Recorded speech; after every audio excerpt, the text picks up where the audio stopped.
Thank you, everybody, for coming. And I want to express my appreciation to the staff here at the Treasury Department. Obviously, we're still in shutdown because the Democrats refused to open the government, so it has created some additional logistical constraints, but we appreciate everyone's patience and willingness during the Schumer shutdown. With respect to the matter at hand, last Wednesday evening, China announced a sweeping expansion of its export controls on rare earth elements and rare earth processing equipment, as well as technologies related to batteries, vehicles, industrial diamonds, and super hard materials. To be clear, this is not just about the United States. These actions, if implemented, would apply to the entire world. China's announcement is nothing more than a global supply chain power grab. While China has taken a number of retaliatory trade actions against the United States, Europe, Canada, Australia, and others in recent years, this move is not proportional retaliation. It is an exercise in economic coercion on every country in the world. At its core, China's new measures include a rule saying that any product of which more than 0.1% of minerals consist of minerals mined or processed in China, one must seek approval from the Chinese government before trading it. Since many important semiconductors, for example, have these critical minerals, and semiconductors are in nearly everything, this rule gives China control over basically the entire global economy and the technology supply chain. This will impact artificial intelligence systems and high-tech products, but even regular consumer items like cars, smartphones, and potentially even household appliances could be affected. It would also apply to many items that are necessary for defense purposes. And again, it covers the whole world. For example, if a smartphone is made in Korea and sold to Australia, then the company would first need to get China's approval, since the phone contains semiconductors, which may contain rare earths sourced from China. Or if a car is built in America and sold in Mexico, you would need to seek approval from China before making the sale because of the chips in the car. Obviously, neither we nor our allies are going to go along with that kind of system. Many are suggesting that China's action is simply posturing for leverage in negotiations with the United States. While that may be one element of China's approach, it's obvious that these controls are part of a broader plan by China to control the world's supply chains. And these controls are wildly out of proportion to any targeted actions by the United States or its allies over the past few months. Others have suggested that the United States has violated a non-existent agreement with the Chinese regarding export controls or the implementation of measures. This is a false narrative deployed to justify these broad and unacceptable Chinese actions. There is, in fact, a published agreement between the United States and China from earlier this year that the US and China would suspend tariffs of over 100% on each other. China further agreed to effectively suspend elements of its rare earths export control regime by expeditiously approving licenses for US companies seeking rare earths. Both countries agreed to this pause on tariffs and rare earth measures for 90 days while we pursued further negotiations, which have gone on quite successfully for the past 6 months. And there is a published agreement about this on official US government and Chinese websites. This is the Geneva Agreement. It's not a secret, it's out there, it's published. We keep our tariffs low, they keep the rare earths flowing. We have not imposed our reciprocal tariffs on the Chinese since that time, but now the Chinese have expanded their rare earth controls. We have complied, they have not. And so in this context, this is how China has announced its new and extremely expansive controls on rare earth materials just last week. It's a clear repudiation of everything we've been working toward for the last 6 months, which was a stable tariff situation and a continued flow of rare earths. The short story is that we've had compliance and the Chinese have escalated, and they've taken this opportunity to make a pretextual claim of noncompliance or other measures to justify this. But the United States won't stand for it. We're in close communication with our allies who have expressed similar views and who are similarly affected. The President has signaled some of the actions we are taking or may take if the Chinese implement this system of controls on the world. Mr. Secretary. Good. Thank you, Ambassador Greer. And again, thank you all for being here at Treasury today in the midst of this shutdown. We call on the moderate Democrats in the Senate to be heroes. Be heroes. Break away from the hive of radicalism and do something for the American people, because we are starting to cut into muscle here. We believe that the shutdown may start costing the U.S. economy up to $15 billion a day, and this is a decision the Democrats are making.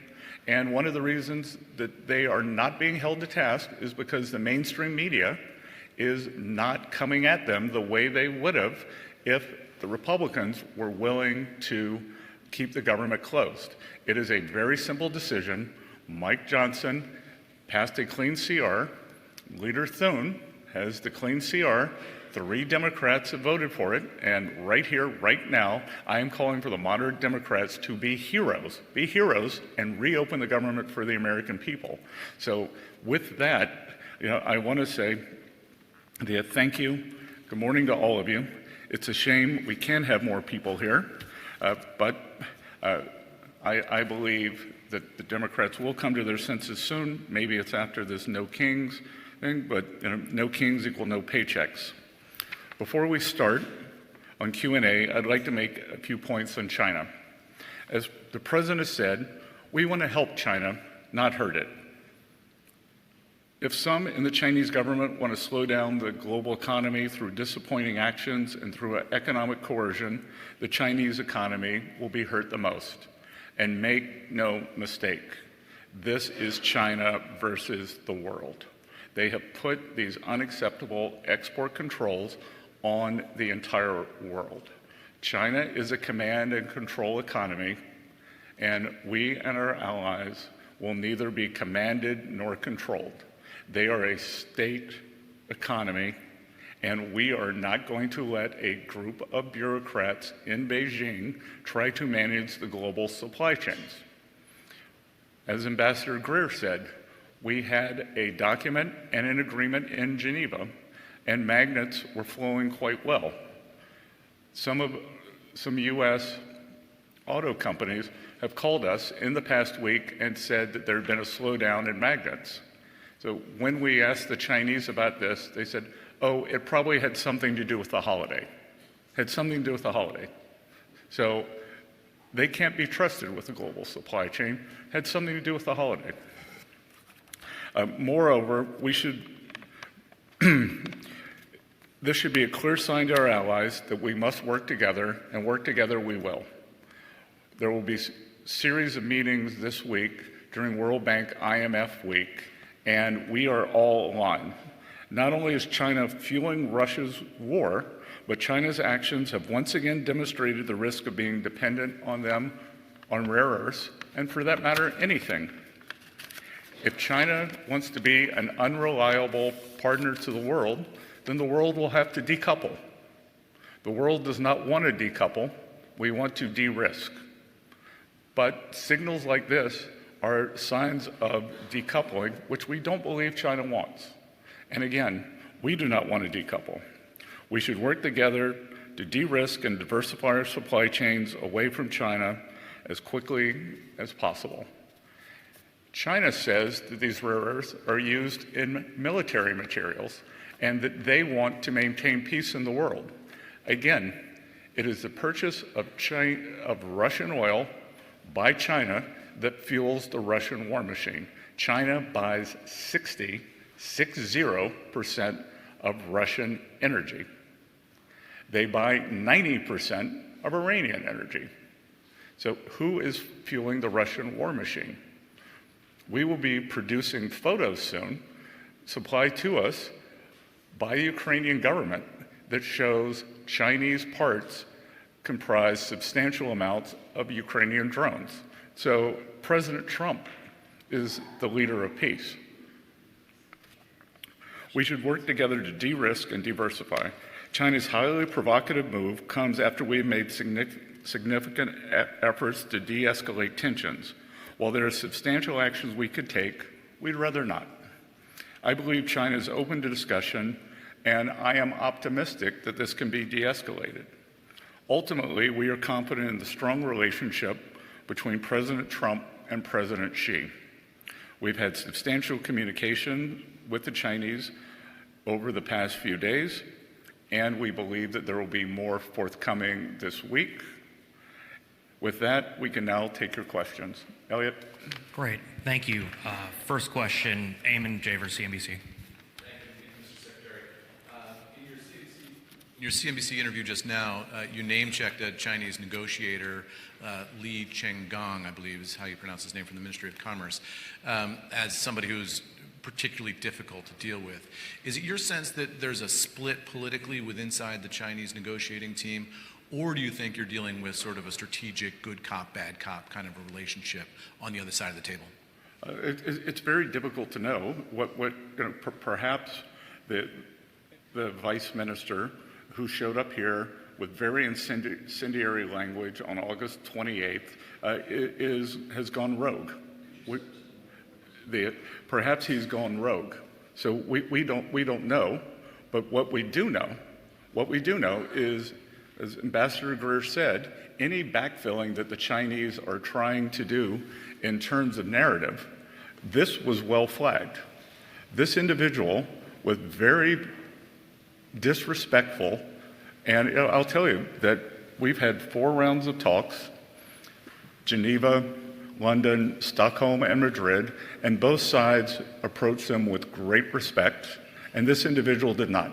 He showed up uninvited in Washington and said, quote, "China will cause global chaos if the port shipping fees go through." So I don't believe that China wants to be an agent of chaos, and maybe they used to have the wolf warrior diplomats, so maybe he thinks he's a wolf warrior. We don't know.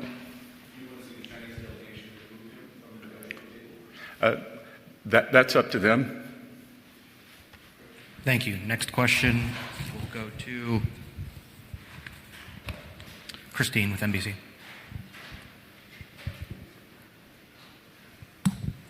Thank you for this. Christine Romans, NBC News.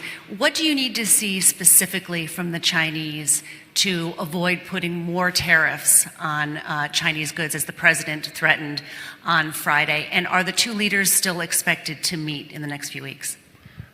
I will say that I believe, as of last time I saw President Trump, which was last night, he is still expecting to see Party Chair Xi in Korea, and I'll let Ambassador Greer answer the first part. And the expectation is that this regulatory system is not implemented by the Chinese. They haven't implemented yet.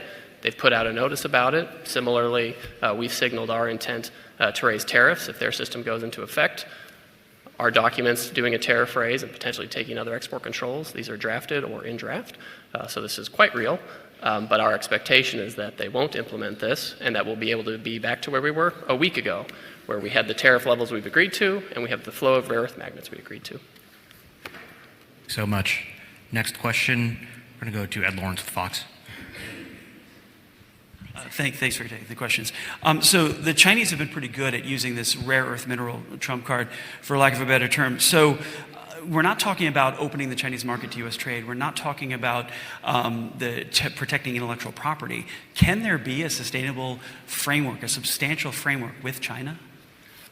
So there is room for a positive economic relationship with China. There certainly is. And we would much rather be talking about that than constantly be talking about rare earths. To paraphrase the Secretary in one of our recent meetings with the Chinese, this is the last time we want to be talking about rare earths with the Chinese. Fortunately, that is not the last time they want to be talking about it. The reality is there are a lot of areas where we can trade with the Chinese. Our trade is wildly imbalanced, so it needs to be more balanced. And there's a lot of, as the Secretary said, areas of risk. And so we need to be trading in areas that are low risk, that are low sensitivity.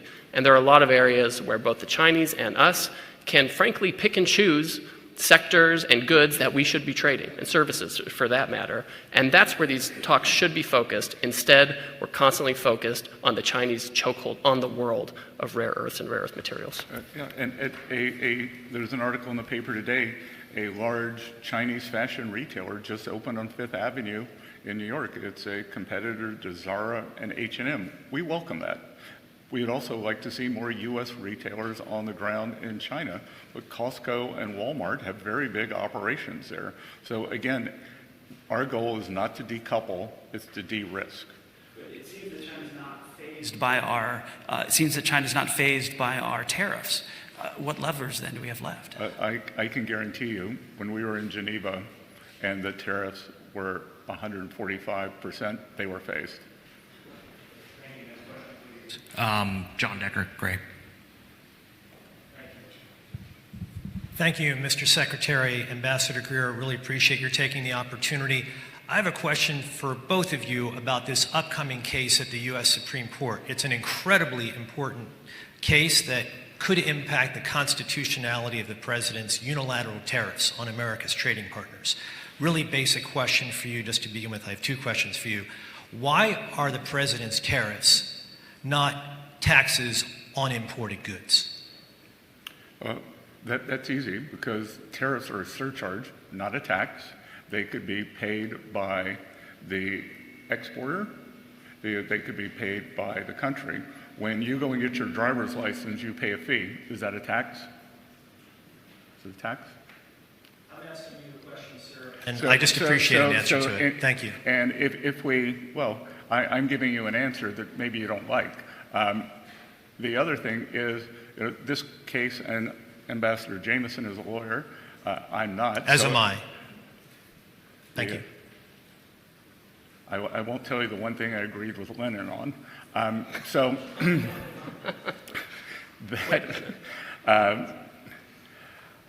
I think that we see with this Chinese provocation why it is very important for the president to have emergency powers to implement tariffs, because he needs to be able to use this to push back against this Chinese overreach against the world.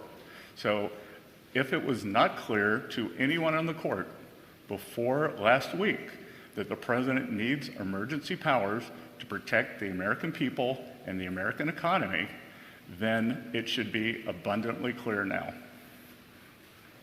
My second question concerns that law that you just cited, that 1977 law.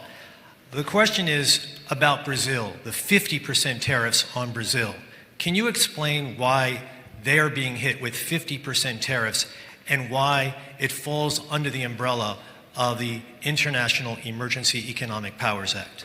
Certainly, happy to do that. Now, to be really specific about Brazil, there's actually two regimes at place right here. There's the reciprocal tariff rate of 10% on Brazil, which everyone in the world has, which we're trying to do to control the global trade deficit, which is a huge problem for us.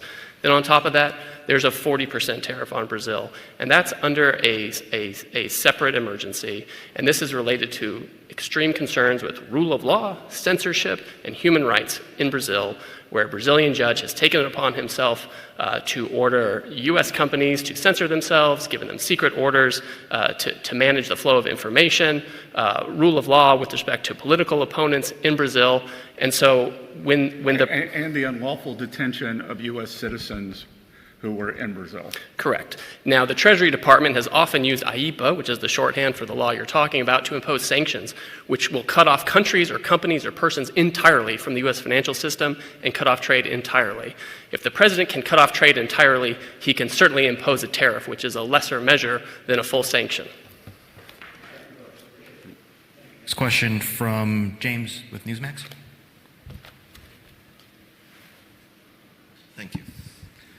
James Rosen with Newsmax. Thank you both for doing this. I have two questions for the Secretary. One of them I'll leave for a second, a slightly historical nature, and you are a historian. First, you mentioned in your opening remarks, quite apart from the expansion of the export controls, that China is singularly responsible for propping up the Russian war machine in Ukraine. We also know about the outsized Chinese role in the manufacture of the precursors for the fentanyl that is killing an estimated 100,000 Americans a year. So quite apart from the export control slice of this, should not Beijing feel the full weight of American punishment just for those two other aspects, the fentanyl and the propping up of the war machine? And then one historical question. Great. So a couple of things. The U.S., President Trump has instructed the ambassador and myself to tell our European allies that we would be in favor of whether you want to call it a Russian oil tariff on China or a Ukrainian victory tariff on China. But our European allies have to be willing to follow. We are sitting here during a government shutdown when we can't get 7 more Democratic senators across the line, but 85 U.S. senators are willing to give President Trump the authority to put up to 500% tariffs on China for the purchase of Russian oil. We are told that the European Parliament will not pass a similar measure. So all I hear from the Europeans is that Putin is coming to Warsaw.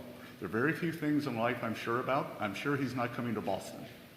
So we will respond if our European partners will join us.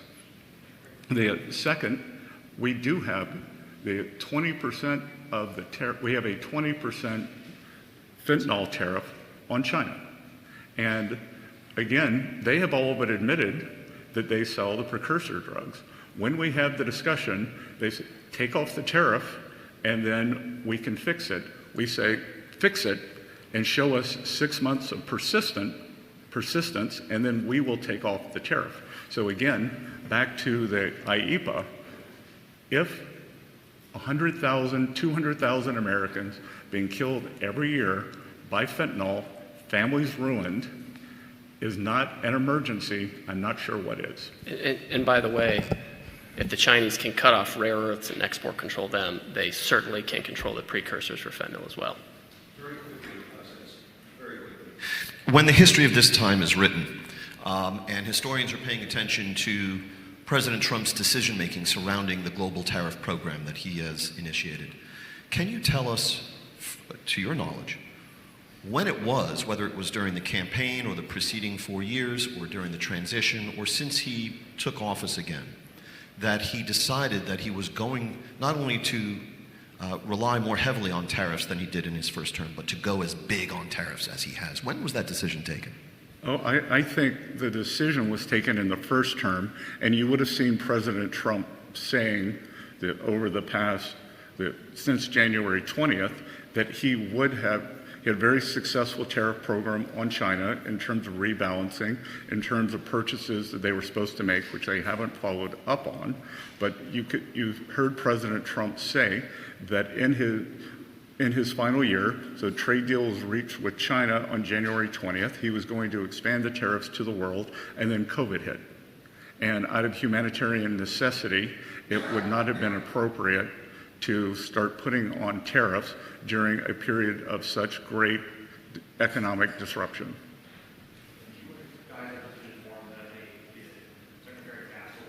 Meeting immediately after this, so we have time for one question. I'm going to go to the print folks in the back. Dimitri from the FT. Thank you, Dimitri, Financial Times. Ambassador Greer, I think you said that you don't expect China to implement the rare earths regime that it announced. Is that based on something that the Chinese said to you, or if not, what gives you that confidence? And then secondly, if the Chinese were to say we will delay implementation by, let's say, 6 months or 1 year, would that be enough for you to delay implementation or imposition of 100% tariffs and other countermeasures? Thank you. So the Chinese obviously will decide what they're going to do, right? That's not up to me. I'm just outlining our expectation for this program. Obviously at a minimum they have to delay it. Our expectation is that this never goes into effect because you can't. When you look at what happened with the rare earth magnets, they had a similar program that they implemented. And that program, the result was that they couldn't implement it. They didn't have enough people to organize it. Separate and apart from it being just wrong entirely, they actually couldn't implement it. And it took months and months to get the flow of magnets to something that was barely tolerable, right? Now, take that program, which was trying to deal with thousands of license applications, and multiply it by 1,000. That's what we're talking about. Because we're not just talking about the rare earths themselves, we're talking about many downstream products that contain those rare earths. Remember, 0.1%. If 0.1% of a product has a Chinese rare earth in it, it could be controlled by this. I mean, the scope and the scale is just unimaginable, and it cannot be implemented. And Dimitri, to follow up on that, right now we are currently in a 90-day roll on the tariffs. So is it possible that we could go to a longer roll in return for a delay? Perhaps. But all that's going to be negotiated in the coming weeks before the leaders meet in Korea. Thank you, everybody. With apologies again.